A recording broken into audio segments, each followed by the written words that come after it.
Welcome back to Rubbin Minds. And if you were, before we went on break, we had such an interesting conversation about party politics versus competence. And if you're a foodie like me, you would definitely enjoy this segment. I don't know why people would always say that the place of a woman is in the kitchen. My father makes the best ogbono soup. And if you ever want to compete with me when it comes to making a goosey soup, I will floor you hands down. So we're going to talk about this very important topic: is cooking a gender role? And with me in the studio, I have professional chefs. I have the very incredible Chef Gibbs. Welcome to the show. Hi. And of course, the CEO of My Food by Hilda, HildaBaci. Hi, thank you so much for having me here. It's good to be here. Anytime. So I'm going to start from the man. I mean, they say ladies first. Well, yeah. It was International Women's Day a couple of days back, but part of breaking that bias is not always saying ladies first. So it could be a gentleman first or a lady first. So the gentleman first. Is cooking a gender role? Okay, thank you so much for that question. I am the Vice President of the Culinary Arts Practitioners Association of Nigeria, right? And in the association, we work with a lot of women, a lot of men. And when people come to us and they're asking a lot of questions for internships, for like programs that they can do, culinary schools and stuff, you tend to see a gender shift. Like, okay, normally you think that it would be all women or all men, but it's not like that anymore. Like nowadays, it's equal. Everyone is coming to the table. Everyone wants to cook. Like the passion for cooking is so captivating now that it's across all genders. And you see great people like Hilda, for example, and you see influencing stars on social media, men and women doing marvelous things. And at that moment, you definitely cannot stereotype anymore. It's all over. Like everyone is having fun in the kitchen now. Absolutely. So Hilda, My Food by Hilda, you've had such an incredible journey as a cook. The last time I checked, you were a presenter, and then before I know what's happening on social media, you're cooking. Today's jollof rice, tomorrow is fried rice, making us hungry. What was that transition for you? So I'd say cooking is something that I've always done. And even when I was a presenter, I still hosted cooking segments. I hosted the cooking segments on the breakfast show. I hosted my own cooking show. So some way, somehow, despite the fact that I had, the talent, or will I say the capacity to be a presenter, the part of me that is, the cook and the chef didn't go away. So I just sort of married both of them together. But along the line, I transitioned into like full-time, like cooking. Yeah, with your lifestyle, I'm on social media. I'm just like, is cooking that lucrative? No, really, tell us. Give us the numbers. We need to ask. What am I doing with my life? I don't. You're putting me on the spot. No, Hilda, tell us. Give us how lucrative is this food business? I think for the longest time, going by what Chef Gibbs said as well, when we started out growing up, it was like when our mothers were teaching us to cook, it was more about to sustain the home. They never really took the time to sort of explain that, you can make money from this thing. For me, I saw my mother make money from cooking. My mother trained us, from her cooking business. And, somewhere along the line, I'm not also going to lie to you, I also saw that there's money in this thing. Do you understand? Just like while I was at it. But it also stems from the fact that there was a desire to live a certain way, and I knew that, okay, this is what God has placed in my hands as well. So I need to find a way to make this as profitable as possible. So I had to see that it was possible to actually make money from it, and then find the ways that I can make money from it and then start. So I think when people get into the cooking business, there's so many things that they just start and then they don't understand, pricing or costing. And if you're not costing effectively, there's no way you're going to be making profit. So your business might be sustainable, but then it's not profitable. So there's no growth. And that's one of the things I teach when I teach my classes as well. It's important to understand that you're in the business to make money. People are so scared to let their clients know that, oh, I'm cooking for you and I have to be paid. Like, I have to make a profit from this. So they're just trying to cook, but that's not how it works. You're not doing them a favor, and they're not doing you a favor. You're providing a service. And just as a presenter or a doctor or, a lawyer needs to get paid, you also need to get paid your work as well. You see how much of a businesswoman she is. No, she is. She's talked about Hilda teaching. So she's here. going to make money from teaching. She's going to make money from posting on social media. She's now going to make money from selling the food. Yeah, absolutely. Chef Gibbs, beyond cooking for survival and cooking for fun, for some people, cooking is an art form. And this is an art form that is celebrated globally.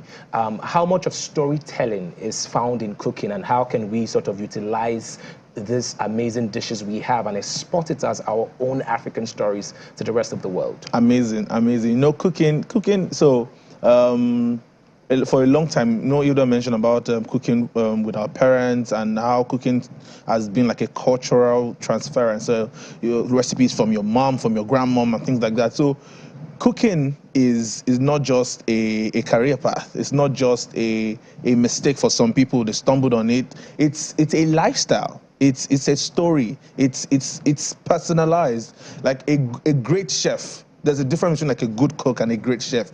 If you see a great chef present a plate to you, you will almost cry because there's a bit of nostalgia, there's a bit of themselves in it, and you want to be moved to ask that question.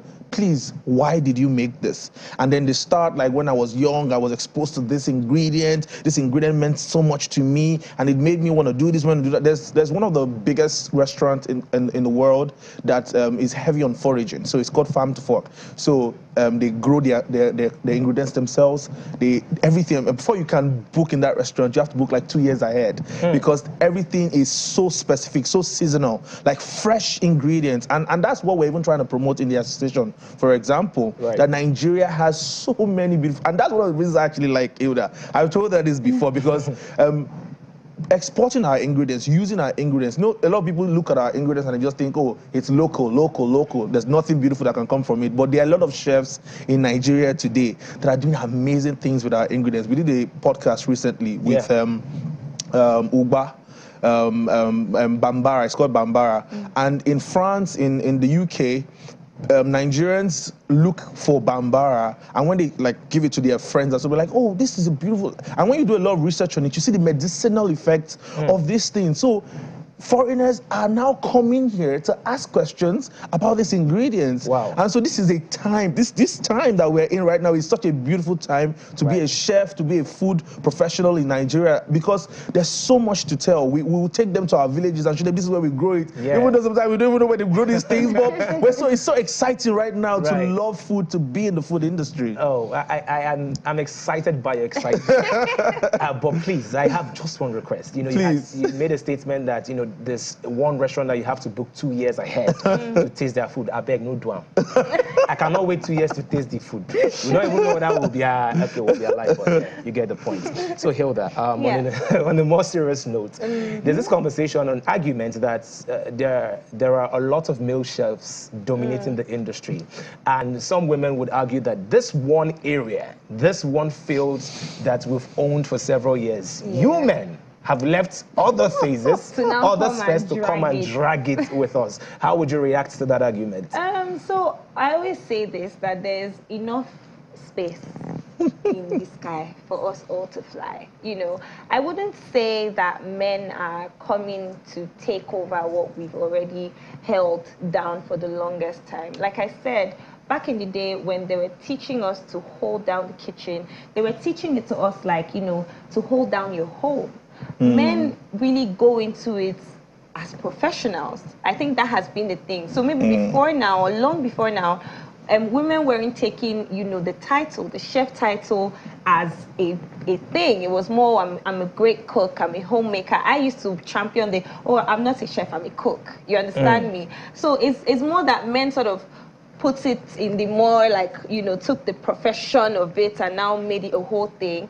And then they are now, men, they can make noise when they start something. We're good at branding. We're good. You said it already, we're professionals. Something that we've been doing, for years, and we've been doing it effortlessly. Men will now just come and on the fire, maybe because their own is going like this. They will start. It's called flambe. Well, I'm guilty. I remember this one time I was frying onions. I had to put it on Snap. Husband material 1,000. Yeah. So I think it's just more, I feel like now in this space that we are, we need to be more proud and vocal about what we're doing. There's nothing about cooking that is small. There's nothing about being a chef that is small. Whether you're a female chef or a male chef, you need to own it. Is that why you're doing the cookathon? I mean, that's one of the reasons why. Is, you know, but you need to own it. You need to be loud and proud about it, because the truth of the matter is, we know a popular musician that, like, he drums his name in your ear, like he's the greatest, he's the great. You need to let people know that what you're doing is not small. Even if 1 million people are doing it, there's something special about you, and there's a difference. So don't let it when you say, oh, men are not doing anything. Nobody can come and take it. Hero, if you allow me to just add a little bit to that. So I'll tell you this: history has actually favored men in this industry, and I'll explain. I'm not being biased here. So, like she said, women have always cooked because it was a duty. So it was almost like, you're a woman, you should know how to cook. It was almost, that was what culture preached, right? And so men that found themselves in that space were in that space as far, they were probably paid to do it, or it was an instruction. It was maybe you were a slave or something. It was work, right? And so even in the history of culinary arts, so I've done a little bit of history of culinary arts. Men actually started the industry, right? And women were not allowed to work professionally. And this was not even a culinary thing. It was the general thing. If you look at other industries as well, you see where women, there's certain places where women were not allowed to work at the same level with men, or not allowed to speak. So those things are being broken. It's still, and the reason why you're asking this question is because we still see those situations happen even in this day and age. But thankfully for successful male chefs, successful female chefs, they're breaking those stereotypes. And I'm so excited that I'm excited as well. Hilda, what's next for you? Very quickly, what's the next project? Just piggybacking on what he said, like I'm currently or in the process of attempting to break an existing Guinness World Record. You know, so while setting a record in Nigeria, because it's never been done here before. And the woman that is currently holding the record now, a chef from India, was the first woman to actually break that record. Like, long before now, it's been men. But then we're out of time. You know, Hilda is going to be breaking the record. Awesome. We're looking forward to that. Thank you so much. Thank you so much for having us. Rubbin Mind continues after this break. I'll reserve some food for you, so don't go anywhere.